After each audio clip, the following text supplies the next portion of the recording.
Alhamdulillah alladzi hadana li hadza wa ma kunna linahtadiya laula an hadanallah. Segala puji bagi Allah Jalla Jalaluh yang telah memberikan hidayahnya kepada kita. Nikmat hidayah ini jamaah tiap hari kita pinta. Bahkan solat seorang hamba tidak sah tanpa dia meminta hidayah kepada Allah, tanpa dia mengatakan ihdinas siratal mustaqim, tunjukkan kepada kami ya Allah jalan yang lurus. Kalau bukan Allah yang memberikan hidayah, nggak mungkin kita bisa tegak berdiri, sholat, ruku, sujud kepada ilahi. Nggak mungkin. Maka hendaklah seorang hamba mensyukuri nikmat yang Allah berikan. Selain nikmat harta, nikmat kesehatan, nikmat yang lebih utama untuk disyukuri adalah nikmat hidayah. Allahumma salli wa sallim ala sayyidina Muhammadin wa ala alihi wa ashabihi ajma'in. Ya Allah, semoga salawatmu, semoga salam berkah dan nikmatmu senantiasa engkau curahkan untuk hamba kekasihmu, untuk baginda Nabi kita Muhammad sallallahu alaihi wasallam, untuk keluarga beliau, untuk istri-istri beliau, untuk putra-putri beliau, dan untuk seluruh sahabat Nabi. Semoga Allah meridhai kita bersama mereka. Amma ba'd. Jamaah rahimakumullah, apa tema kita hari ini? Sengsara di dunia hal biasa. Benar, hal biasa jemaah. Ada yang beranggapan itu luar biasa, sehingga kita melihat sebagian orang tatkala sengsara, ada yang lompat dari gedung yang tinggi untuk mengakhiri hidupnya. Ada yang mengambil pisau, kemudian dia menyayat nadinya untuk mengakhiri hidupnya. Ada yang merampok, ada yang mencuri, ada yang korupsi, karena mereka berpikir sengsara di dunia ini luar biasa. Padahal kalau kita lihat dengan kacamata siapa saja, mau kacamata orang Islam atau orang kafir, mereka semua sepakat kalau dunia ini tidak selama-lamanya. Terbukti orang paling sukses mati, pejabat-pejabat yang baru menjabat gak lama mati. Kita lihat presiden kita yang pertama, kemana dia sekarang? Lagi di mana? Mati. Diganti Pak Harto yang menjabat 32 tahun, kemana beliau? Mati. Oleh karena itu Rasulullah sallallahu alaihi wasallam pernah mendapatkan wasiat dari Jibril. Jibril ngasih wasiat kepada Nabi alaihi salatu wasallam. Bagaimana kita memandang dunia ini? Kata Jibril, ya Muhammad, ish ma syi'ta fa innaka mayyitun wa ahbib man syi'ta fa innaka mufariquh wa'mal ma syi'ta fa innaka majziyun bihi. Wahai Muhammad, hiduplah semaumu, hiduplah semaumu, kamu pasti mati, pasti mati. Mau hidup sengsara, mau hidup gembira, pasti mati. Jangan dipikir kalau orang susah hidupnya umurnya pendek, jemaah. Antum bisa melihat ada orang-orang kampung yang tidak pernah naik pesawat, yang tidak pernah pegang HP, Masya Allah, badannya sehat, umurnya 70 tahun, 80 tahun, nggak pernah opnam di rumah sakit. Orang susah. Subhanallah. Ish masyi'ta, udah kau mau hidup terserah, pasti kamu mati. Itu Nabi alaihissalatu wassalam. Jadi kalau kita lihat jamaah, ternyata dunia ini memang bukan tempat tinggal, bukan buat orang baik, bukan buat orang buruk. Qarun mati, Fir'aun mati, Nabi Sulaiman, Nabi, subhanallah, yang memiliki kerajaan yang tidak akan pernah disaingi oleh siapapun.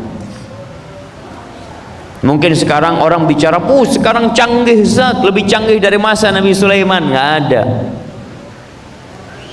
Sekarang orang kalau mau naik pesawat gimana jemaah?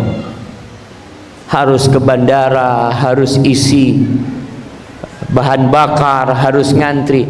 Nabi Sulaiman mau keluar kota, itu angin datang jemaah. Jadi keluar istananya, keluar masjidnya, beliau naik berangkat. Beliau punya istri satu di Sabah, Bilqis, istri Nabi Sulaiman. Nabi Sulaiman ada di Palestina. Gimana beliau ngunjungin istrinya? Kalau harus naik pesawat jemaah, mau pesawat pribadi. Pesawat pribadi itu tetap nggak bisa landing di rumah dia jemaah. Tetap harus di bandara. Tapi punya Nabi Sulaiman, Masya Allah, sampai ke depan rumahnya turun. Jadi kalau dulu antum melihat karpet yang bisa terbang, itu tuh Nabi Sulaiman. Tapi beliau juga mati. Selesai. Subhanallah jemaah. Cintai siapa dan apa yang engkau inginkan. Kata Jibril, fa innaka mufariqu, engkau pasti berpisah dengan dia. Pasti. Karena memang nggak ada yang kekal dan abadi. Kullu man 'alaiha fan wa yabqa wajhu rabbika dzul jalali wal ikram. Semua yang di atasnya fana, yang tetap dan abadi hanya Allah jalla jalaluhu. Maka kita harus sadar bahwasanya di dunia ini sementara. Antum kalau jadi polisi, alhamdulillah tadi ucapkan kita terima kasih kepada Bapak dari kepolisian yang menjaga kita. Polisi itu mau bintang 4, kira-kira kalau bintang 4 umurnya tambah panjang apa tambah pendek? Nggak ada urusan sama bintang umur itu. Yang jelas dia bakal mati meninggalkan jabatannya. Ada yang sebelum mati sudah pensiun, selesai udah. Yang dahulu ketika dia jalan, Masya Allah, karpet merah dihamparkan. Setelah pensiun selesai.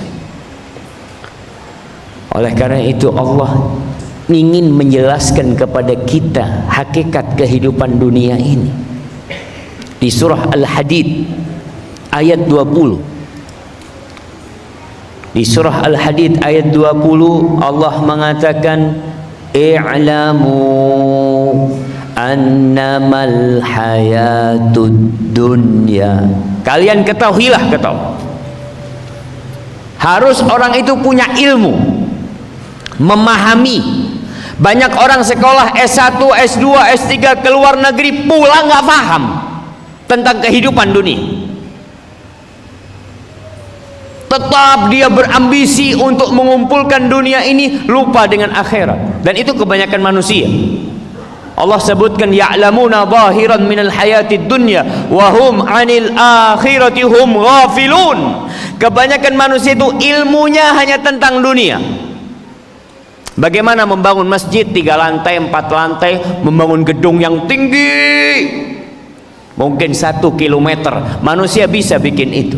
Belajar dia bagaimana mengeruk yang namanya timah, kemudian menjadikannya balok-balok, kemudian jual, faham dia. bikin alat-alat, tapi nggak paham bagaimana punya rumah di surga. Nggak paham bikin rumah di surga gimana, nggak paham dia. Dia paham dengan sesuatu yang sangat sebentar sekali. Makanya Allah katakan, i'lamu, kalian harus berilmu, belajar.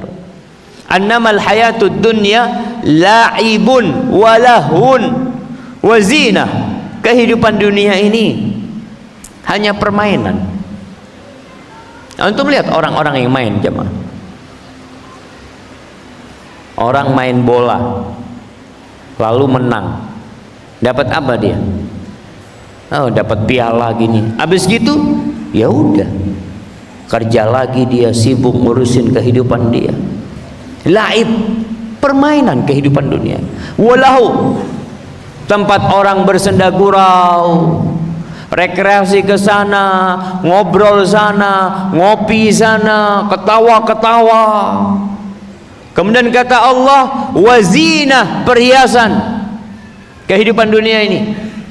Kita lihat orang dalam kehidupan ini sibuk dengan aksesoris,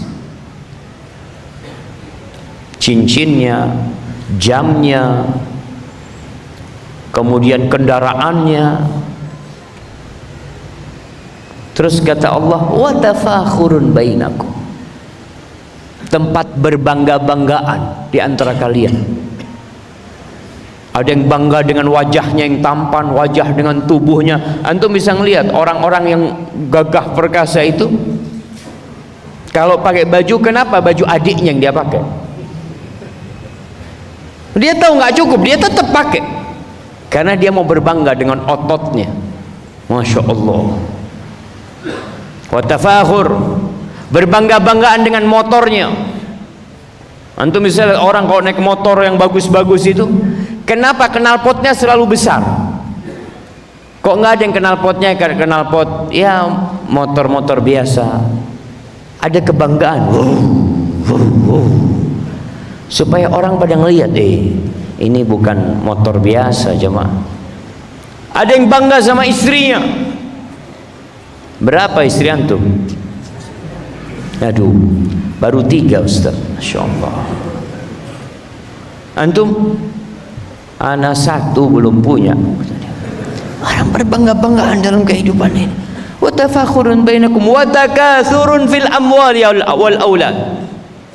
Berbanyak-banyakan harta, berbanyak-banyakan anak. Itu yang terjadi, kita lihat dalam kehidupan ini. Orang selalu ingin menunjukkan kekayaannya, menggambarkan anaknya. Antum anaknya, alhamdulillah, anak-anak 1 jenderal, anak-anak yang 2 masya Allah dokter spesialis, yang 1 kerja di sini, bangga dia. Nggak ada ketaatan dalam cerita tadi itu, nggak ada pikir sholat, ikut kajian. Kenapa? Karena ketaatan itu akhirat, bukan dunia. Ketaatan itu urusan akhirat. Oleh karena itu, kata Nabi kita Muhammad sallallahu alaihi wasallam, ad-dunya mal'unah, mal'unun ma fiha. Dunia ini terlaknat, terkutuk, jemaah. Dan yang hidup semua di dunia itu terlaknat, semuanya. Subhanallah. Masa tidak ada pengecualian, Ustaz? Ada. Illa zikrullah wa ma wala. Kecuali zikrullah, mengingat Allah. Ketaatan-ketaatan yang bersambung untuk mendekatkan diri kepada Allah. Wa alimun au muta'allim. Dan yang ketiga, yang enggak terlaknat ini, orang yang alim. Ilmu tentang akhirat lagi, bukan ilmu tentang dunia. Au muta'allim, orang yang belajar agama Allah ini tidak terlaknat, jamaah. Dan kita bisa melihat ilmu tentang akhirat ini sangat minim sekali. Di mana-mana antum lihat, di sekolahan SD. Kenapa SD IT? Karena ingin ada tambahan ilmu agama. Tapi kalau hanya SD saja, anak itu akan belajar agama 2 jam. selama 6 tahun. SMP 2 jam.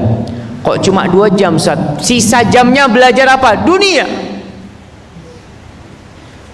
Bahkan ada yang beranggapan bahwasanya aduh nggak penting lah ilmu agama. Subhanallah, untuk kehidupan yang abadi, yang kekal selama-lamanya engkau katakan tidak penting. Orang hanya mementingkan yang 70 tahun. Subhanallah. Maka kata Allah Jalla Jalaluh, kehidupan dunia ini kamathali ghaithin a'jabal kuffara nabatu thumma yahiju fatarahu musfarran thumma yakunu hutaman. Kehidupan ini seperti air hujan. Kehidupan dunia. Antum lihat petani. Petani itu kalau turun hujan, masya Allah, dia menanam padi yang, masya Allah, dia lihat hijau tumbuh. Seberapa lama dia akan hijau? Nggak lama.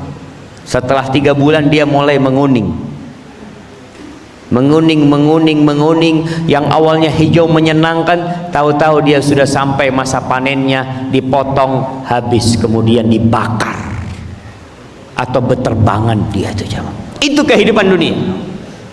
Jadi kalau antum kadang-kala dengar, oh fulan baru menikah seumur jagung terus bercerai, kehidupan kita ini seumur jagung cuma. Jadi kalau kemarin kita ke Palu, di sana kita membangunkan tim-tim dari Roja TV ya, Radio Roja, Peduli Roja, dan dari STD, dari As-Sunnah. Di sana membangun huntara. Apa huntara? Hunian sementara. Pertanyaannya, apakah rumah-rumah yang pakai tembok itu rumah untuk selama-lamanya atau huntara? Sama, huntara. Jadi orang kadang-kala salah berpikir, mengatakan oh itu huntara, hunian sementara. Kalau rumah antum selamanya antum akan hidup di sana. Ya enggak juga, sama, sementara. Lalu kenapa kita sibuk menghiasi rumah kita padahal kita pasti meninggalkannya? Pernah melihat orang ngontrak rumah, kemudian rumahnya sama dia direnovasi, masya Allah, dipasangin AC, dicat macam-macam. Ditanya, antum ngontrak rumah ini berapa lama? 1 tahun saya. Terus kenapa direnovasi? Ya itu karena saya nggak pinter. Kalau pinter saya nggak akan renovasi. Tapi dia karena banyak orang bodoh menghadapi dunia ini jemaah. Hanya 1 tahun sibuk memperbagus rumahnya yang dia yakin akan ditinggal. Setelah 1 tahun nggak akan diperpanjang kontraknya. Terus AC antum ya sudah ditinggal. Terus yang antum cat keramik diganti marmer semuanya, gimana? Antum tinggal? Ya ditinggal. Itu orang pinter apa nggak pinter jemaah? Jemaah, ya kurang pinter sebenarnya. Lalu Allah katakan, wa fil akhirati adzabun syadid wa maghfiratun minallahi wa ridwan wa mal hayatud dunya illa mata'ul ghurur. Di akhirat nanti, tuh kalau kita bicara akhirat jamaah, ada 2 pilihan. Ada azab yang pedih buat orang-orang yang tidak taat dan patuh kepada aturan Allah. Yang tidak taat dan patuh kepada aturan Allah. Antum bisa lihat orang yang taat dan patuh kepada aturan perusahaan, itu jabatannya naik apa enggak? Naik. Ada orang yang masya Allah jam kerja jam 7 kurang 1/4 dia sudah ada di kantor. Pulang jam 4 sore, dia baru pulang jam 5. Kira-kira bosnya cinta enggak sama dia? Masya Allah nih orang. Tapi kalau dia masuk jam 7 baru jadwal masuk jam 7, dia baru datang ke kantor jam 9, berapa lama dia kerja di sana? Kasih SP1, SP2, pecat setelah itu. Maka Allah sebutkan di akhirat nanti ada azab yang pedih. Wa maghfiratum minallah wa ridwan, dan ada ampunan dari Allah serta keridhaan Allah. Kehidupan dunia ini hanya kenikmatan yang menipu. Nih yang sekarang umurnya masih 20 tahun. Lambat laun antum akan semakin menua seperti jagung. Tahu-tahu sudah waktunya dipanen. A'maru ummati, kata Nabi SAW, umur umatku itu baina sittin wa sab'in, antara 60 sampai 70. Yang umur 70 di sini anak kasih hadiah. 70. Jamaah 70 berapa Pak? Masya Allah, kasih hadiah beliau. Ini orang langka jamaah. Karena kata Nabi SAW, wa aqalluhum man yajuzu dzalik, sedikit yang lewat 70. Sedikit. Jadi kalau orang umur 70 lewat, aduh, dia sisa-sisa masa Belanda masih hidup. Kenapa Rasul sallallahu alaihi wasallam menjelaskan hal itu? Agar kita sadar, khususnya yang umur 40 tahun, dia tuh sudah masuk ke masa panen, sudah siap dipanen. Jadi jamaah, seperti itu kehidupan dunia. Sehingga Rasulullah sallallahu alaihi wasallam menjelaskan kehidupan akhirat. Udah, kehidupan dunia kita lihat, kita bandingkan dengan kehidupan akhirat sekarang. Dalam hadis Anas bin Malik radhiyallahu taala anhu yang diriwayatkan Imam Muslim, Rasulullah sallallahu alaihi wasallam bercerita, yu'ta bi an'ami ahli dunya min ahli nar yaumal qiyamah, akan didatangkan pada hari kiamat orang yang paling nikmat hidupnya di dunia.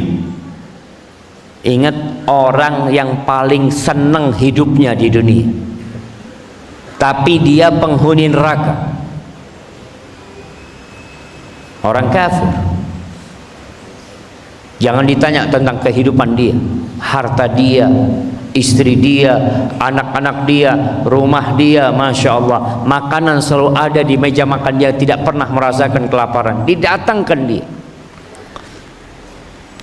fayusbaghu finnari sabghah, lalu dia dicelupkan ke neraka.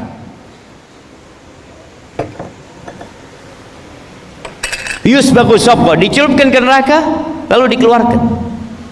Nggak lama saja celupan itu masuk langsung keluar. Ini orang yang paling nikmat hidupnya di dunia.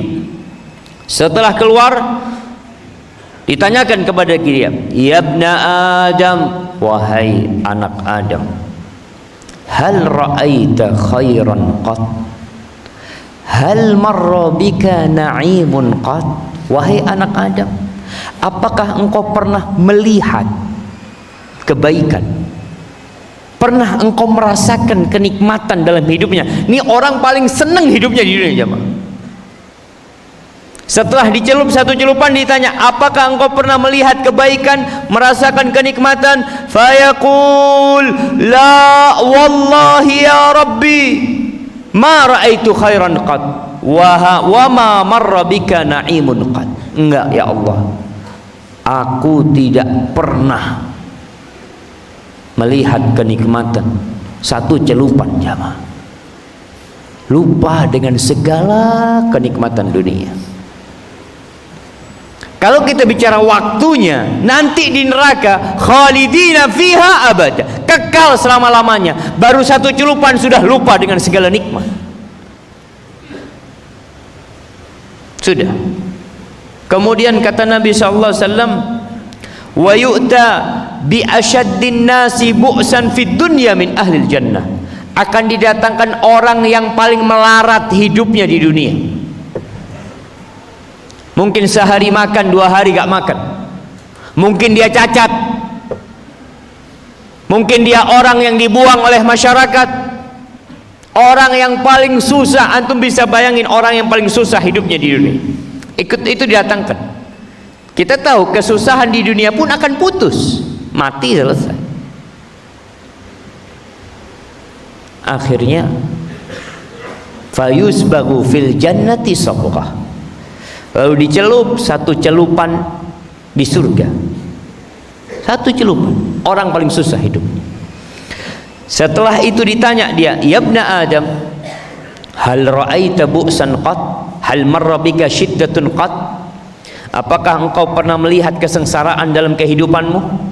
Apakah pernah berlalu dalam dirimu sesuatu yang menyusahkanmu? Fayaqulu la wallahi ma marra bi bu'sun qat wallahi. Dia mengatakan, demi Allah aku tidak pernah melihat, tidak pernah terlintas di diriku kesusahan sedikit pun. Itu baru satu celupan jamaah. Makanya kalau dikatakan rugi yang sebenarnya itu bukan di dunia. Kalau antum dalam kehidupan dunia di penjara, berapa lama di penjara? Seumur hidup. Ya, setelah itu antum akan keluar. Kalau enggak jasad antum yang keluar tanpa ruh, antum akan dikeluarkan, ada amnesti, ada gerasi, ada macam-macam sehingga dia dikeluarkan. Itu dalam kehidupan dunia. Bahkan dalam kehidupan dunia kita bisa melihat orang-orang yang berduit seharusnya divonis selama 10 tahun jadi 2 tahun karena dia bisa sogok, dia bisa bayar umpamanya. Antum bisa lihat kejadian penjara suka miskin sebelum penggerebekan, 2 pekan sebelum penggerebekan penjara suka miskin, sebelum ditangkap sipirnya itu, ana masuk ke sana, diundang untuk ngisi ceramah. Ana ngelihat, ya Allah, bagus banget penjaranya ini. Makanya disebut penjara wisata, disebut itu. Ada tanda tangan Pak Patrialis, waktu itu yang undang kita Pak Patrialis ya, hafizahullah ta'ala. Sampai sana hanya ngelihat orang lagi makan enak-enak, masya Allah ternyata di sini tadi. Sampai anak katakan, anak merasakan daging bebek. Waktu itu kita dikasih makan bebek goreng jamaah. Allah, di luar penjara nggak pernah anak merasakan yang enak kayak gitu jamaah. Dalam penjara bisa dapat. Terus antum mau milih masuk penjara apa enggak? Mungkin sebagai orang berpikir subhanallah. Kemudian ya sel-sel yang dikatakan di sana ada sel-sel mewah ini itu, ya akhirnya sipirnya ditangkap. Dapat bisa disogok. Tapi dalam kehidupan di akhirat nanti nggak ada. Antum mau bawa apa nanti ke sana? Innal ladzina kafaru wa matu wa hum kuffar falan yuqbala min ahadihim mil'ul ardi dhahaba walau iftada bih. Orang-orang kafir tuh yang mati dalam kondisi kafir, kemudian pada hari kiamat mereka itu kalau membawa sepenuh bumi ini emas, sepenuh bumi ini emas. Kalau di sini sipir disogok mobil, disogok rumah, disogok duit. Nanti pada hari akhir antum mau bawa sepenuh bumi ini isinya emas, bukan perak, bukan timah. Kita di sini timah nggak habis-habis bertahun-tahun jamaah dari masa Belanda. Itu kalau sepenuh bumi, bola bumi ini diserahkan 2 double untuk menebus 1 orang dari api neraka, nggak akan diterima. Dunia ini nggak ada artinya di sisi Allah Subhanahu wa ta'ala. Dan terbukti ketika terjadi tsunami, antum bisa lihat mobil-mobil mewah, rumah-rumah yang penuh dengan harta, bersama manusianya hancur lebur mati. Allah nggak peduli. Allah nggak peduli karena memang nggak ada nilainya di sisi Allah Subhanahu wa ta'ala dunia. Sehingga nggak bisa untuk nyogok, itu nggak bisa jemaah. Jadi kalau kita melihat nilai dunia dengan kacamata yang benar, contohnya Rasul sallallahu alaihi wasallam mengatakan 2 rakaat sebelum subuh itu lebih baik daripada dunia dan isinya. Sekarang, nah, ana mau tanya, antum, ana kasih hadiah antum. Bisa berdiri? Berdiri antum. Insyaallah. Pegang hadiahnya, masya Allah. Ana mau tanya sama antum, mana mic-nya?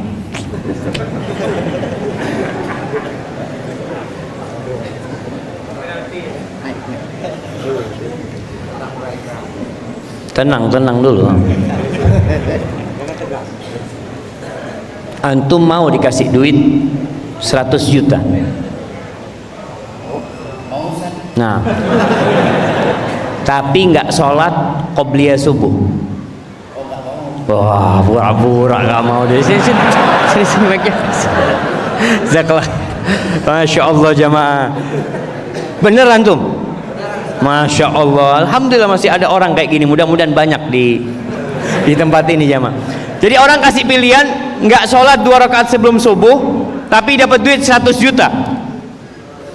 Milih mana antum jamaah? Kebanyakan antum yakin, iya 100 juta loh Ustaz, besok kan bisa qobliyah subuhnya Ustaz. Yang hari ini ketinggalan nggak apa-apa Ustaz. Yang besok yang penting sholat. Siapa yang menjamin umur antum sampai besok? Wallahi kebanyakan manusia kalau bicara nilai 100 juta sama 2 rakaat sebelum subuh, dia milih 100 juta. Padahal 2 rakaat sebelum subuh lebih baik daripada pulau ini jamaah. Pulau ini yang isinya timah, itu 2 rakaat sebelum subuh lebih baik. Tapi sekarang memang nilainya belum kecerna sama kita. Nanti antum akan bisa mencerna. Contoh nih, kalau antum punya emas sebanyak 5 kilo, antum bawa emas 5 kilo di tas, teman antum bawa air 5 liter. Pertanyaannya, lebih berharga mana? 5 kilo emas sama 5 liter air? Emas lah jemaah, air banyak. Tapi kondisinya antum di padang pasir. Supaya antum bisa mencerna akhirat sama dunia nih. Antum di padang pasir nih. Satu bawa 5 kilo emas, antum bawa 5 liter air. Sampai tengah jalan dia haus, antum haus. Antum haus, antum bisa minum. Dia cuma bisa ngelihat. Dia mau beli air sama emas, anda beli 1 liter 1 kilo emas, kata dia. Syukron. Enggak. Anda beli 1 liter 5 kilo emas, jazakallah khair, antum makan tuh emasnya, anda nggak butuh. Nggak ada nilainya sama sekali jemaah. Akhirnya ditinggal sama dia emas itu karena tidak berguna. Begitu pula kiranya kehidupan dunia dengan akhirat. Kalau antum membawa sebanyak-banyaknya bumi, isi bumi nggak akan diterima. Pada hari itu yang ada adalah amalan. Allah sebutkan di surah Al-Maidah ayat 37 tentang orang-orang nih yang di dalam neraka, yuriduna an yakhruju minan nar wa ma hum bi kharijina minha wa lahum adzabum muqim. Mereka ingin keluar dari api neraka, ingin keluar dari api neraka. Tapi apa kata Allah? Enggak bakalan mereka keluar. Nggak ada harapan keluar dari api neraka. Walahum adzabum muqim. Di sana mereka mendapatkan azab yang kekal bersama dia, terus-terusan jemaah. Makanya antum coba bacalah surat Al-Ghasyiyah supaya tahu dengan kehidupan dunia ini. Apa kata Allah? Hal ataka hadithul ghasyiyah wujuhun yawma idzin khashi'ah 'amilatun nasibah tasla naran hamiyah tusqa min 'ainin aniyah laisa lahum ta'amun illa min dhari' la yusminu wa la yughni min ju'. Itu penghuni neraka, dibakar di dalamnya, haus, butuh minuman, dikasih minum hamiyah, air yang panas jemaah. Antum kena air di sini yang panas, mendidih, melepuh. Gimana kalau air itu dituangkan di mulut antum? Gimana kalau dituangkan kepada antum itu darah, nanah dan keringat penghuni neraka? Makanan ada, dikasih makan di sana, jangan takut.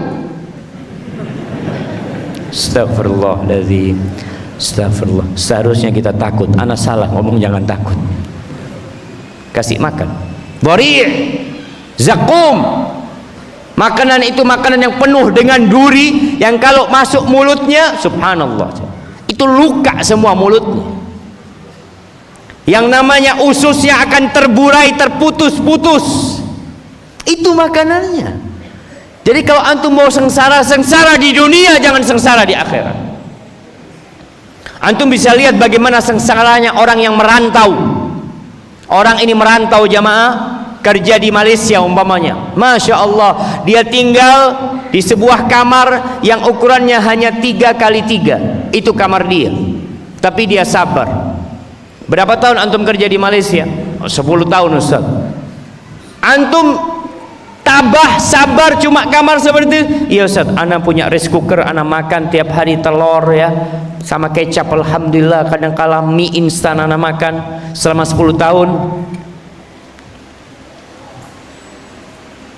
Masya Allah, ana dapat surat jemaah, surat cinta. Masya Allah, suruh berhenti Ustaz. Nah, kita masuk sesi tanya jawab sebentar lagi. Dia selama 10 tahun di sana, susah hidupnya, tapi pulang berbahagia. Kenapa? Alhamdulillah Ustaz, semua hasil kerja anak kirim Ustaz ke Mentok. Alhamdulillah, anak sudah punya rumah di sini, anak sudah punya sawah di sini, anak sudah punya mobil di sini, anak sudah punya motor di sini. Alhamdulillah Ustaz, anak pulang bahagia. Dia susah di negeri orang, tapi di negeri sendiri dia berbahagia. Itulah yang seharusnya kita pikirkan dalam kehidupan ini.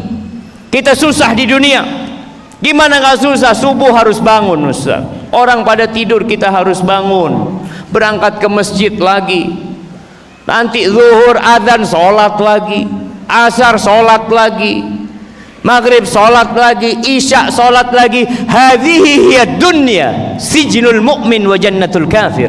Dunia itu penjara buat orang yang beriman dan surga buat orang-orang kafir. Maka bagaimana kita menyikapi dunia ini?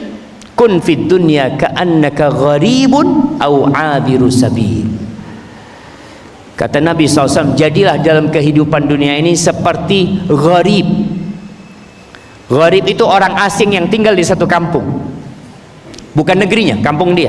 Au 'abiru sabil, enggak, tapi yang lebih baik engkau menjadi seperti orang yang sedang transit. Ana ini sekarang datang dari Jember. Ketika ana sampai sini, adakah bayangan di diri ana untuk punya rumah di Mentok? Ditulis tanah dijual, rumah dijual. Adakah keinginan di diri ana untuk beli rumah itu? Kira-kira menurut antum jamaah? Enggak ada lah. Oh ini Ustaz, ada yang nawar, Ustaz ini Ustaz, alhamdulillah ada tanah Ustaz, luasnya 1000 meter, ini tempatnya strategis Ustaz, harganya sekian, Ustaz mau beli. Apa kata anak? Jazakallah khairan, ana mau pulang. Ana nggak ada keinginan apa-apa di sini. Seperti itu seharusnya seorang mukmin dalam kehidupan dunia ini. Kalaupun antum mau jadi orang kaya silahkan, tapi bawa kekayaan antum ke akhirat, karena antum akan tinggalkan tempat ini. Makanya ada seorang jamaah yang dia itu setiap membeli sesuatu selalu dua. Beli baju dua, belanja, uang belanja di rumahnya itu dua.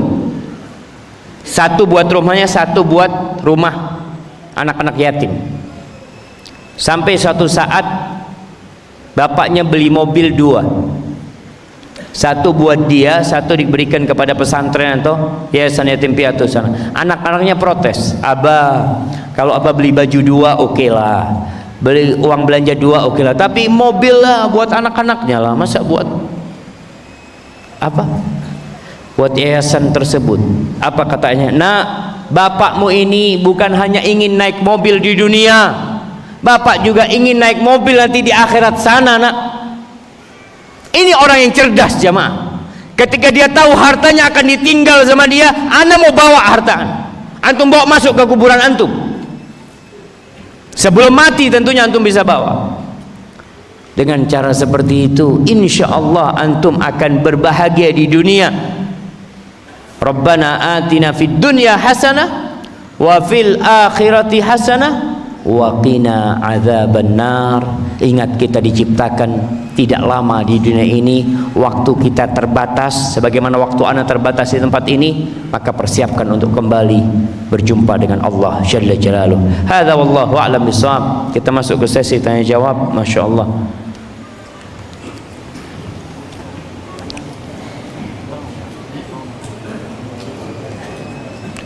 Nah, Ustaz izin bertanya. Semoga Allah menjaga antum. Tadi sholat zuhur dan asar jamak di masjid sebelumnya. Kemudian apakah di masjid ini sholat lagi atau bagaimana Ustaz? Iya jamaah, anjurannya kalau antum sudah sholat kemudian antum ada di masjid, ikut jamaah yang ada di masjid. Ustaz, kita sudah sholat asar. Iya, antum jatuhnya sholat asar yang kedua itu sunnah buat antum. Karena pernah Nabi Muhammad SAW sholat subuh di Mina kalau nggak salah. Setelah sholat subuh ada 2 orang yang nggak sholat, dibawa sama para sahabat sambil gemeter. Ini orang ditanya, kalian muslim nggak? Kata dia, muslim ya Rasulullah. Kenapa kau nggak ikut sholat? Kenapa kau nggak sholat? Kita sudah sholat tadi di tenda kami. Kita sudah sholat di sana tadi. Kata Nabi SAW, idza shallaituma, kalau kalian sudah sholat kemudian datang ke masjid dan di masjid sedang didirikan sholat, maka kalian ikut sholat. Karena anak terus terang tadi anak datang melihat pemandangan yang nggak nyaman. Yang di luar pada ngobrol, pada foto-foto macam-macam, yang di dalam sedang Allahu Akbar. Jadi jamaah, pesan nih buat yang nggak mau sholat lagi, ya antum di luar masjid, jangan ke masjid. Tapi kalau antum ada di masjid, ikut sholat, sehingga antum dapat pahala double dan tidak merusak pemandangan juga. Barakallahu fikum.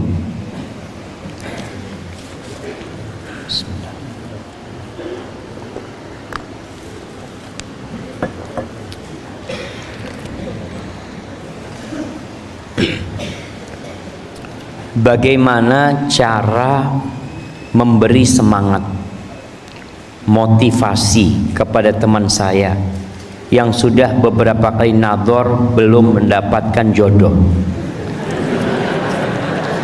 Bilang sama dia, jodoh di dunia sementara, cari jodoh di akhirat nantinya. Jamaah bener, antum kau menikah dengan wanita dunia, Allahu Akbar, di surga itu Allah menyebutkan wa azwajun mutahharah wa hum fiha khalidun, istrinya itu suci dari segala kotoran. Wanita surga itu nggak datang bulan, nggak nifas, nggak bau peti, nggak bau jengkol, nggak ada, masya Allah, mutahharah. Kemudian dia akan tetap gadis. Antum kalau menikah dengan gadis di dunia ini, pertanyaannya, mana yang udah nikah? Anak kasih hadiah. Yang nikah sama gadis mana? Angkat tangan. Nah, kasih mic dia. Berdiri antum. Berdiri antum. Masya Allah. Hadiahnya besar ini. Pertanyaannya harus agak susah. Antum nikah sama gadis berapa lama? 18 tahun, masih gadis sampai sekarang? Ya enggak lah, berapa lama gadis dia? Sebentar saja kan? Masya Allah, ini ambil hadiahnya buat antum. Sebentar gadis itu jamaah, sebentar, semalam cuma selesai. Seperti itu. Setelah itu menua badannya akan kacau. Yang awalnya 48 jadi 84 beratnya. Subhanallah, itu gadis perempuan di dunia. Kalau di akhirat apa kata Allah?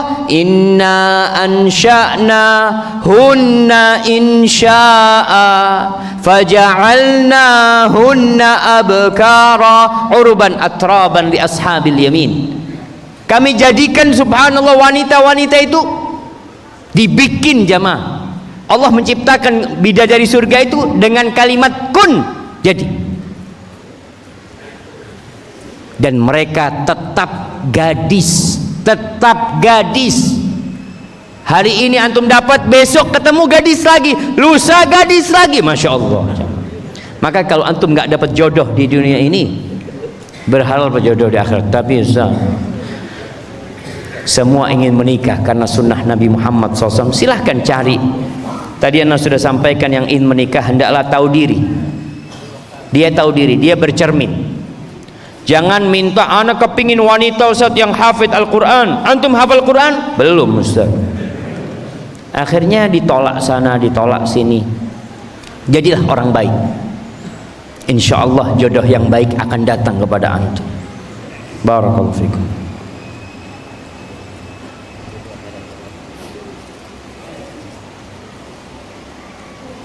Ustaz, apa perbedaan jamak dan qasar? Apakah setiap sholat bisa dijamak dan diqasar? Jazakallahu khairan. Jamak itu artinya mengumpulkan sholat. Qasar itu artinya memendekkan sholat. Jamak itu bisa dilakukan karena kondisi. Orang dalam kondisi hujan lebat, salat maghrib ke masjid, tahu-tahu hujan lebat, imam boleh menjamak sama isya tanpa qasar, karena qasar ini kekhususan musafir, dan yang diqasar cuma sholat yang 4 rakaat. Karena anak pernah jamaah dulu waktu masih sekolah di Madinah, liburan kita naik bus dari Jakarta ke Jember, 24 jam kita naik bus. Di jalan kita berhenti sholat maghrib isya. Ada orang yang mau sholat, kita ngomong jamaah mas, kata, iya sholat maghrib waktu itu qasar ya, anda ngomong iya. Anda pikir 3, 2 kan, maghribnya diqasar sama dia jemaah. Anda ngomong, bapak kok maghribnya 2 rakaat loh, tadi kan saya sudah sampaikan diqasar, kata dia. Pak, maghrib nggak bisa diqasar. Ah, kamu belum baca kitabnya. Ada di kitabnya itu, kata dia. Oh ya sudahlah, kita kalau debat kitab ini bisa salah sama mereka jemaah. Seperti itu. Ingat, yang diqasar itu hanya sholat yang 4 rakaat. Kemudian yang bisa dijamak itu zuhur sama asar, maghrib sama isya. Dan tidak harus dijamak qasar musafir. Kalau dia memang kondisinya sedang santai, ya udah dia qasar saja, nggak perlu dijamak. Zuhurnya 2 rakaat, asarnya 2 rakaat, isyanya 2 rakaat. Tapi kalau kondisinya enggak, Ustaz, ana dalam perjalanan dan capek mau dijamak, silahkan dijamak. Tapi kalau sholat bersama imam dan imamnya itu muqim, bukan musafir, maka antum harus ikut imam. Gimana Ustaz kalau masuk ke masjid imamnya sholat isya sedangkan kita sholat maghrib 3 sama 4? Apa yang harus dilakukan? Apakah dia sholat isya bersama imam baru setelahnya sholat maghrib, atau dia sholat maghrib bersama imam tapi imamnya 4 rakaat? Gimana solusinya? Yang pertama, ingat sholat itu harus tertib. Jadi jamak takhir itu artinya mengakhirkan waktu maghrib di waktu isya, bukan mengakhirkan sholat maghrib setelah isya. Sebagian ulama berpendapat mengatakan nggak sah. Ada yang mengatakan tidak sah kalau antum sholat maghrib setelah isya, karena tertibnya maghrib dulu baru isya. Maka gimana kalau imamnya sholat isya, antum masuk bersama imam niat sholat maghrib, tapi ketika imam di rakaat ketiga dia bangkit, antum duduk menunggu imam salam, salamnya bareng imam. Atau yang kedua, boleh niat mufaraqah, niat berpisah dari imam di rakaat ketiga. Karena kalau antum sholat maghrib 4 rakaat nggak sah sholat antum. Maghrib tetap 3 rakaat. Barakallahu fikum. Ustadz, ana saat ini merantau, dan bagaimana cara saya bisa berbakti kepada orang tua? Orang tua sudah tua dan anak-anaknya di luar daerah semuanya. Apakah saya harus kembali dan merawat orang tua saya? Wallahi, kalau orang tua antum sendirian, antum lebih baik balik. Kalau orang tua antum sendirian, artinya orang tua kita yang kafir saja Allah mengatakan wasahibhuma fid dunya ma'rufa. Sahibhuma, Jadilah engkau sahabat mereka di dunia ini. Jadi hendaklah engkau mendampingi orang tuamu. Banyak teman-teman yang merantau selalu mengeluhkan, Ustaz, orang tua ana masih jauh dari ilmu agama ya, masih belum taat ya, banyak tindakan-tindakan yang tidak sesuai dengan syariat. Ketika ditanya, antum tinggal di mana? Ana di Jakarta. Orang tua di kampung. Gimana antum akan bisa memberikan nasihat? Padahal perintah Allah, dampingi keduanya. Wasahibhuma fid dunya ma'ruf. Jadi kalau antum bisa mendampingi orang tua antum, antum pulang. Tapi kalau ada yang mendampingi di sana, insya Allah nggak ada masalah. Tapi antum berbaktinya dengan sering pulang kampung, sering berbagi rezeki, dan minta izin. Anak-anak yang mau keluar kota, kadangkala dimutasi sama kantornya, dimutasi sama perusahaannya. Dia dipindah dari, umpamanya dari Jember dipindah ke Mentok sini. Sebelum dia berangkat dia izin sama ibunya, ibu saya dimutasi, boleh nggak ibu? Ibu ngomong nggak boleh, jangan berangkat tentu. Gimana Ustaz, rezeki anak-anak berarti harus dipecat ini itu. Subhanallah, ada seorang yang datang kepada Nabi Muhammad SAW minta izin untuk berjihad, mencari surga bukan cari dunia, untuk berjihad fisabilillah. Ditanya, ibumu masih hidup? Masih hidup, pulang. Fafihima, bapak ibu masih hidup? Masih hidup. Fafihima fajahid. Kalau engkau mau berjihad, berjihad di rumah. Ada bapak ibu, ada surga di sana. Ada seorang yang datang dari Yaman berangkat ke Madinah, mau berhijrah, mau berkumpul sama Nabi Muhammad SAW. Ditanya, masih ada ibumu? Masih ada, pulang sana. Fa innal falzam rijlaiha fa innal jannata tham. Engkau tetap di kaki ibumu, tetap di kaki ibu, di situ ada surga. Jangan kemana-mana. Maka tolong diperhatikan hal ini buat teman-teman yang merantau. Tolong minta izin sama ibunya. Kalau ibunya berat, maka antum pulang.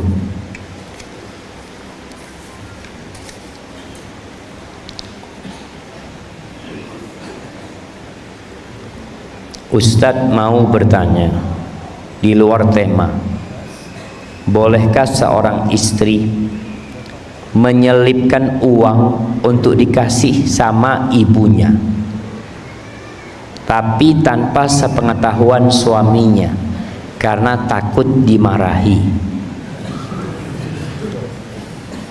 Kalau uangnya itu uangnya istri, maka nggak perlu izin suami. Suami kasih hadiah sama istrinya, nih hadiah, sudah terserah dia, mau dikasihkan ke ibunya, mau disedekahkan ke masjid, mau berikan kepada fakir miskin, itu sudah milik istri. Tapi kalau duitnya suami, maka ada dua kondisi. Yang pertama, kalau tahu suaminya mengizinkan, ya sudah kasih. Tapi kalau tadi suaminya tidak mengizinkan, maka nggak boleh. Karena duitnya punya siapa? Punya suami. Ingat jamaah, duitnya istri punya istri, duitnya suami punya suami. Faham nggak? Duitnya istri, antum kalau mau ngambil harus izin. Alhamdulillah dapat istri kaya raya, masya Allah, alhamdulillah. Antum mau naik mobilnya istri, izin sama istri. Afwan, mau nyewa mobilnya gitu kan. Izin punya istri. Kalau istrinya udah bang mau dipakai, pakai, ini mobil milik kita berdua. Ya sudah, berarti milik bersama. Tapi kalau tidak, itu tetap miliknya istri. Rumah tetap miliknya istri kalau memang istri yang memilikinya. Sehingga suami pun tidak berhak mengambil uangnya istri kecuali dengan izinnya istri. Sebaliknya, istri nggak boleh ngambil duitnya suami. Namun suami punya kewajiban memberi nafkah kepada istrinya, wajib hukumnya. Gimana Ustaz kalau suami tidak memberikan nafkah cukup? Boleh nggak istri mencuri duitnya suami? Boleh. Bapak, boleh, asalkan, masya Allah, boleh asalkan dengan cara yang ma'ruf. Jadi boleh asalkan dengan cara yang ma'ruf, artinya kebutuhan dia. Masya Allah. Kenapa? Baterainya apa? Taruh di atas.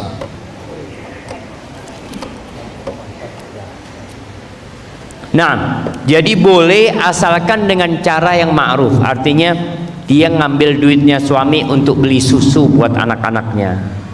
Dia ngambil duitnya suami memang untuk kebutuhan yang primer buat dia, yang mendesak, untuk beli token listrik, untuk beli. Tapi jangan ngambil duitnya suami. Ana ngambil duit suami Ustaz untuk beli HP yang paling baru, Ustaz. Nggak boleh. Kemudian suami, ingat, para suami ini kalau ngasih nafkah sama istrinya sesuai dengan kebutuhan istri atau sesuai dengan kemampuan suami. Ibu-ibu, ada mic nggak ibu-ibu? Ini hadiah buat ibu-ibu kayaknya. Nah, ada mic nggak di sana? Ada? Coba, siapa yang mau jawab? Mic-nya buat ibu-ibu. Jangan dibawa ke sini. Itu mic diambil. Ada nggak? Ada mic ya. Pertanyaannya, ibu-ibu ini mau nafkah dari suami sesuai kebutuhan atau sesuai kemampuan suami? Sesuai kemampuan suami, Ustaz. Masya Allah. Kalau suaminya miskin, gimana? Nggak apa-apa, nah, Masya Allah. Kasih hadiahnya nanti. Nah, kirim ke belakang. Jamaah, Allah mengatakan liyunfiq dzu sa'atin min sa'atih. Wa man qudira alaihi rizquhu falyunfiq mimma atahu Allah. Kata hendaklah orang memberikan nafkah itu sesuai dengan kemampuannya. Suami gajinya hanya 2 juta, ya udah. Umpamanya si suami punya kewajiban memberikan nafkah kepada orang tuanya, 1 juta dia berikan kepada orang tuanya, 1 juta dia berikan kepada istrinya. Hanya ini yang aku miliki. Kemudian Masya Allah setelah 2 tahun naik pangkatnya, gajinya 20 juta, tetap ngasih ibunya 1 juta, ngasih istrinya 1 juta. Zalim yang seperti ini. Sesuai dengan kemampuan. Engkau mampu memberikan 10 juta, 10 juta.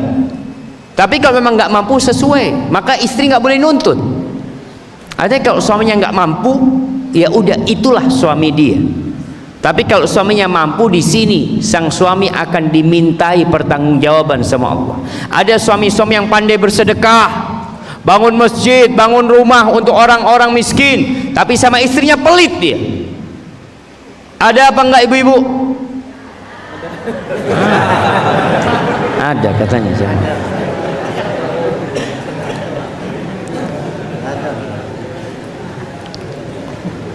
Ustadz, mohon doanya supaya saya bisa cepat pindah tugas ke bagian yang lain, karena di bagian tugas saya ini sering mencairkan uang kegiatan tetapi pelaksanaan tugasnya tidak dikerjakan dengan benar. Wallahi jamaah, banyak orang yang makan haram, ngasih makan istrinya haram, ngasih makan anaknya haram. Kenapa negeri kita ini banyak bocor, jamaah? Korupsi di mana-mana. Model kayak gini. Uang kegiatan 2 juta, Masya Allah. Yang untuk kegiatan 500, yang 1,5 juta buat makan bersama. Semoga Allah menyelamatkan negeri kita, menjaga negeri kita, memperbaiki negeri kita. Karena terus terang sedih kita melihat ketika kepala negara, bukan kepala negara, kepala daerah harus dipenjara KPK. Sekarang ini sudah mungkin hampir 40 kepala daerah yang dipenjara gara-gara makan uangnya rakyat. Maka ana doakan antum, semoga antum cepat pindah ke bagian lainnya.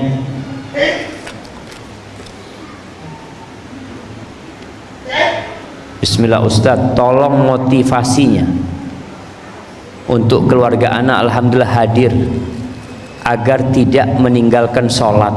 Barakallahu fikum, jazakallah khair.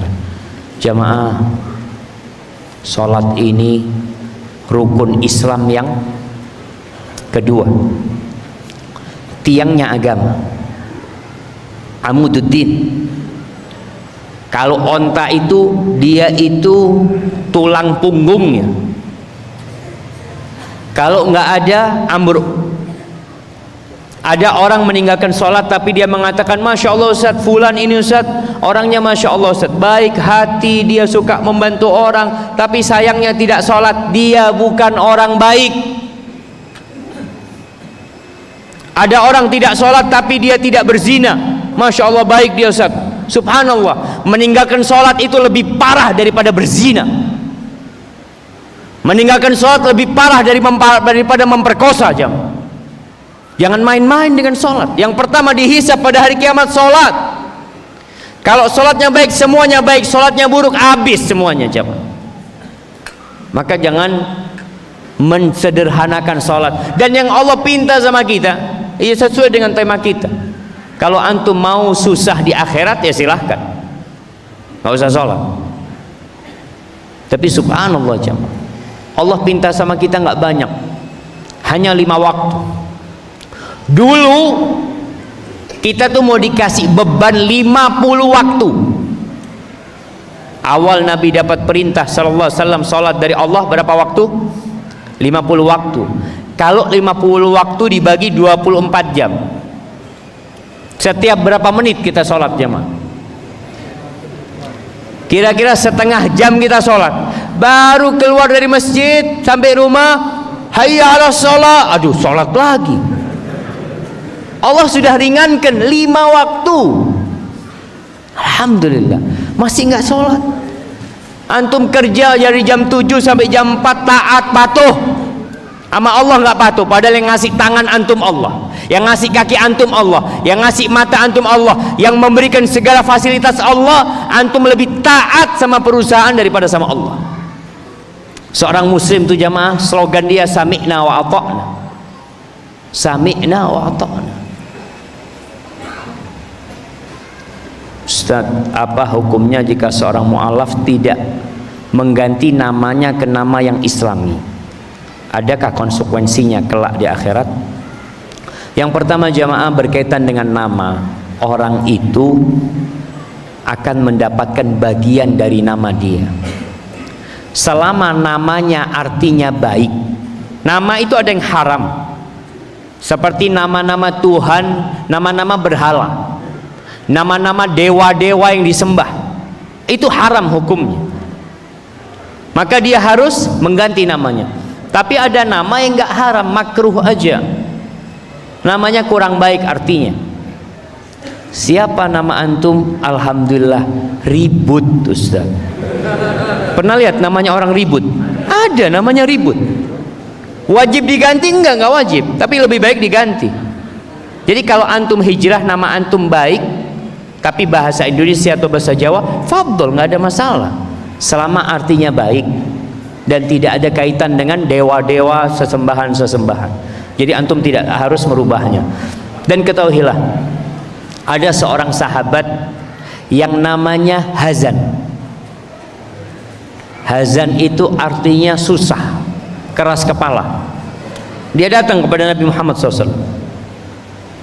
Ditanya sama Nabi SAW, siapa namamu? Hazan. Lalu diganti sama Nabi, anta Sahal, namamu Sahal. Sahal itu artinya mudah. Oh, kata orang ini, enggak, aku enggak mau ganti nama pemberian orang tuaku, aku akan pakai nama ini. Oh ya sudah, kata Nabi. Nabi tidak memaksa dia. Cucunya Sa'id bin Musaib bin Hazan cerita, gara-gara kakek kita nggak mau dirubah namanya keras kepala itu di rumah kita sampai hari ini ada. Maka kalau nama antum buruk, ganti namanya. Barakallahu fikum. Di Indonesia ini jamaah, berkaitan dengan nama, dulu banyak memberikan nama itu yang muslim pun dengan membuka Al-Quran. Dia taruh tangannya. Kebanyakan Al-Quran dulu itu nggak ada terjemahannya, sehingga kadangkala dia taruh di lafal yang kurang tepat. Sampai ada teman kita punya nama Sahirun Alim, penyihir yang pinter.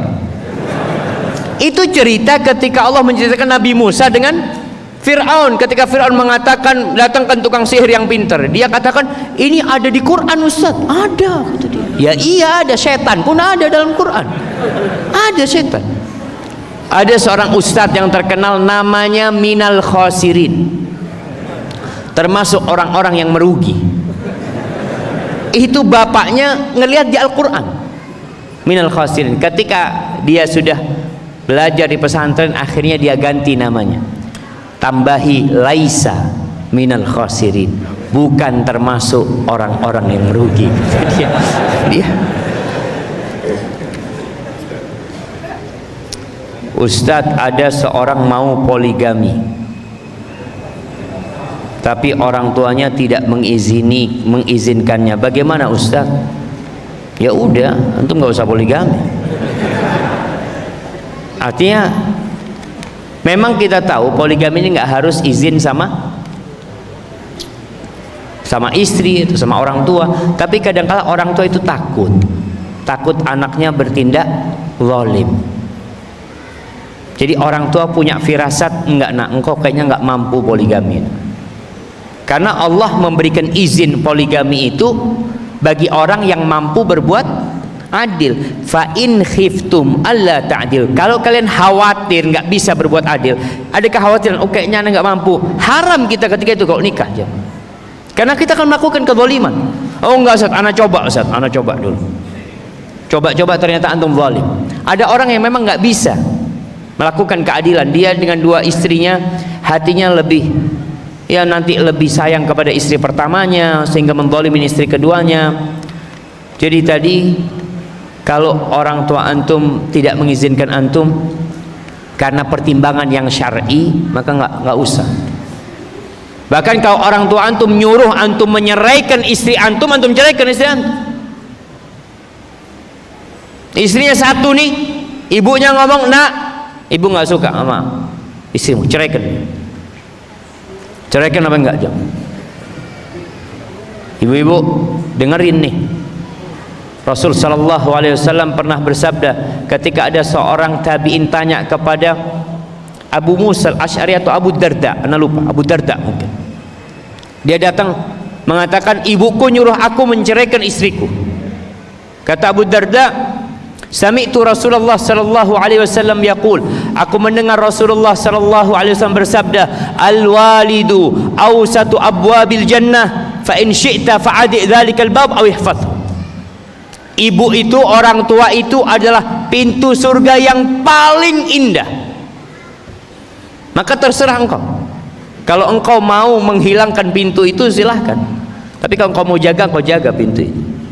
Asalkan alasan ibu kita minta kita menceraikan sesuai dengan agama. Istrinya udah jarang sholat, nggak taat, tapi karena suaminya cinta ya, dia tetap mempertahankan istri. Nggak boleh, dia ceraikan istri. Nah, bagaimana hukumnya orang tua yang dikasih anaknya uang dari hasil kerja di bank, diterima atau tidak? Kalau orang tuanya tidak butuh, dia terima, dia berikan kepada orang. Tapi kalau orang tuanya butuh dengan duit itu, dia ambil, nggak ada masalah insyaallah, karena dia menerimanya sebagai sebuah pemberian, sebuah hadiah dari anak. Barakallahu fikum. Ustaz, saya mau tanya, bagaimana cara mendidik anak yang suka melawan orang tua, apalagi seorang ibu? Coba ibunya ini introspeksi diri.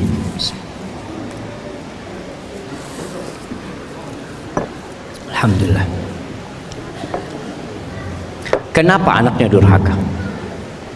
Apakah dia durhaka sama orang tua? Karena ada pesan dari Umar bin Khattab agar kita berbakti kepada anak-anak kita, sehingga anak kita berbakti sama kita. Kita mendidik dengan cara yang baik, kita berbakti sama orang tua kita. Kalau kita awalnya memang durhaka sama orang tua kita, bisa jadi kita dapat anak yang durhaka pula. Maka kita istighfar, ya Allah, minta ampun sama Allah. Mungkin engkau pernah melukai hati orang tuamu, menyakiti hati ayahmu, ibumu. Kita ajak ngomong itu nggak boleh sama orang tuanya. Maka yang pertama introspeksi diri. Setelah itu doakan anaknya. Mungkin dulu waktu bikin anak gak baca doa juga. Banyak orang-orang bikin anak gak baca doa, anaknya gak diaqiqahin juga. Maka berusahalah untuk mendidik anaknya dengan cara yang baik ya. Bawa ke tempat-tempat yang dia melihat dengan matanya orang-orang yang berbakti sama orang tuanya. Tunjukkan antum bagaimana berbakti sama orang tua antum, sehingga anak melihat, oh ternyata seperti ini, duduk itu seperti ini, berbicara seperti ini. Sehingga anak itu lebih banyak belajar dari melihat daripada belajar dari pengetahuan yang diberikan kepada dia. Barakallahu fikum. Ustadz, saya punya anak istri tapi sholat akhir waktu. Alhamdulillah masih sholat. Kenapa sholat di akhir waktu? Kenapa? Lalai. Ya tugas suami sekarang. Tugas suami terberat itu adalah menyelamatkan istrinya dari api neraka. Jadi diingatkan terus. Rasulullah Sallallahu Alaihi Wasallam itu subhanallah, beliau masih mengingatkan putrinya Fatimah dengan menantunya Ali untuk sholat, tapi sholat malam. Malam hari itu Nabi SAW menyuruh Ali untuk bangun. Ala tusollian, kalian nggak sholat malam, dibangunkan. Artinya tetap ada watawasau bil haq, watawasau bis sabr. Kalau perlu suami habis sholat di masjid jamaah, pulang ke rumah, panggil istri sama anaknya, ya Allah ambil wudhu semua, abah mau jadi imam. Boleh bapaknya jadi imam lagi sholatnya, tapi sholat sunnah buat bapaknya, buat keluarganya jadi sholat wajib. Sholat ini perlu dibiasakan, perlu ada pembiasaan. Dan Allah mengatakan wa'mur ahlaka bis shalah wastabir 'alaiha. Suruh keluargamu sholat dan engkau sabar menyuruh keluargamu sholat. Jadi terus diingatkan. Kalau bapaknya kerja di luar, pas waktu zuhur ditelepon istrinya, istriku tolong sholat, tolong sholat, diajarin. Ketika nanti nggak taat, ada cara lain. Salah satu caranya istrinya itu diboikot, tidak dikumpulin. Setelah dikasih nasihat nggak mau, udah nggak usah dikumpulin istri. Sehingga istrinya sadar, kenapa suamiku kok nggak ngumpulin aku. Istri berpikir semoga dapat hidayah, karena kalau seperti ini terus mungkin dia diceraikan sama suami. Dan suami harus jadi kuat di rumahnya, dia pemimpin di rumah. Nah, ini pertanyaan terakhir. Ustadz, bagaimana sikap istri menghadapi suami yang suka main game online? Wallah jamaah. Jadi ada fitnah yang masuk ke setiap rumah sekarang. Itu tanda-tanda kiamat. Mungkin salah satunya masalah game online ini. Bagaimana sikap istri kalau suami main game online? Yang pertama, berusaha untuk dia ada di sebelahnya suami. Biar suami main game online. Kalau sudah dikasih tahu nggak mau, biar dia main game online, anti baca Quran di sebelahnya. A'udzubillahi minasyaitonirrajim. Baca Quran, diruqyah suami. Nanti suaminya akan pindah juga.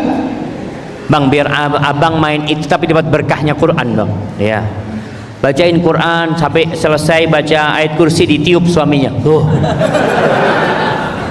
Dapat hidayah suaminya. Artinya kesian memang jemaah. Terus istri harus bisa menciptakan suasana yang indah dalam rumah. Bikin suaminya kalau masuk rumah nggak kepingin keluar rumah. Dengan apa? Ya apalah permainan-permainan di rumah yang bisa dia bikin. Suami datang masuk rumah, jangan pernah ditanya suami ini dari mana. Ibu-ibu, dengerin. Kalau suami datang ke rumah jangan ditanya dari mana. Pertanyaannya apa? Mau apa? Bapak-bapak siap? Ditanya mau apa gitu loh. Kalau ditanya mau apa, masya Allah, suami itu langsung dikunci rumahnya. Enggak, aku nggak mau keluar. Sudah, alhamdulillah. Ditanya mau apa, mau yang panas, mau yang dingin, dengan wajah yang penuh senyum. Jangan ditanya dia dari mana, karena banyak rumah tangga ini ribut gara-gara istri nggak sabar tanya dari mana. Biar suami yang cerita sendiri, dia dari mana. Katakan, ya Allah bang, abang kecapean bang ya, mudah-mudahan anak pijetin bang ya. Dia cerita, oh iya abang baru dari ini ya, cerita dia. Tapi kalau ditanya dari mana, dari sini. Ngapain? Oh ngene, sama siapa? Terus ngobrolnya tadi apa? Ini tadi kita nggak bawa kamera, seharusnya direkam semuanya, laporkan kepada istri. Jangan, istri itu terimalah suami dalam rumah. Kalau keluar rumah, titipkan sama Allah Subhanahu Wa Taala. Masuk rumah, suamiku, bikin dia nggak keluar rumah. Hadza wallahu a'lam bishawab. Jamaah, itu yang bisa Anda sampaikan pada kesempatan kali ini. Kurang lebihnya mohon maaf, karena terus terang jamaah, perjalanan kita ini masih panjang. Kemana? Allahu Akbar. 2,5 jam lagi kita baru sampai ke tempat tujuan kita. Apabila yang Anda sampaikan benar itu dari Allah Jalla Jalaluh, kalau ada yang salah dan kurang berkenan, itu dari diri Anda pribadi. Allah dan Rasulnya terbebaskan dari kesalahan itu. Subhanakallahumma bihamdika asyhadu an la ilaha illa anta astaghfiruka wa atubu ilaik. Wassalamualaikum warahmatullahi wabarakatuh.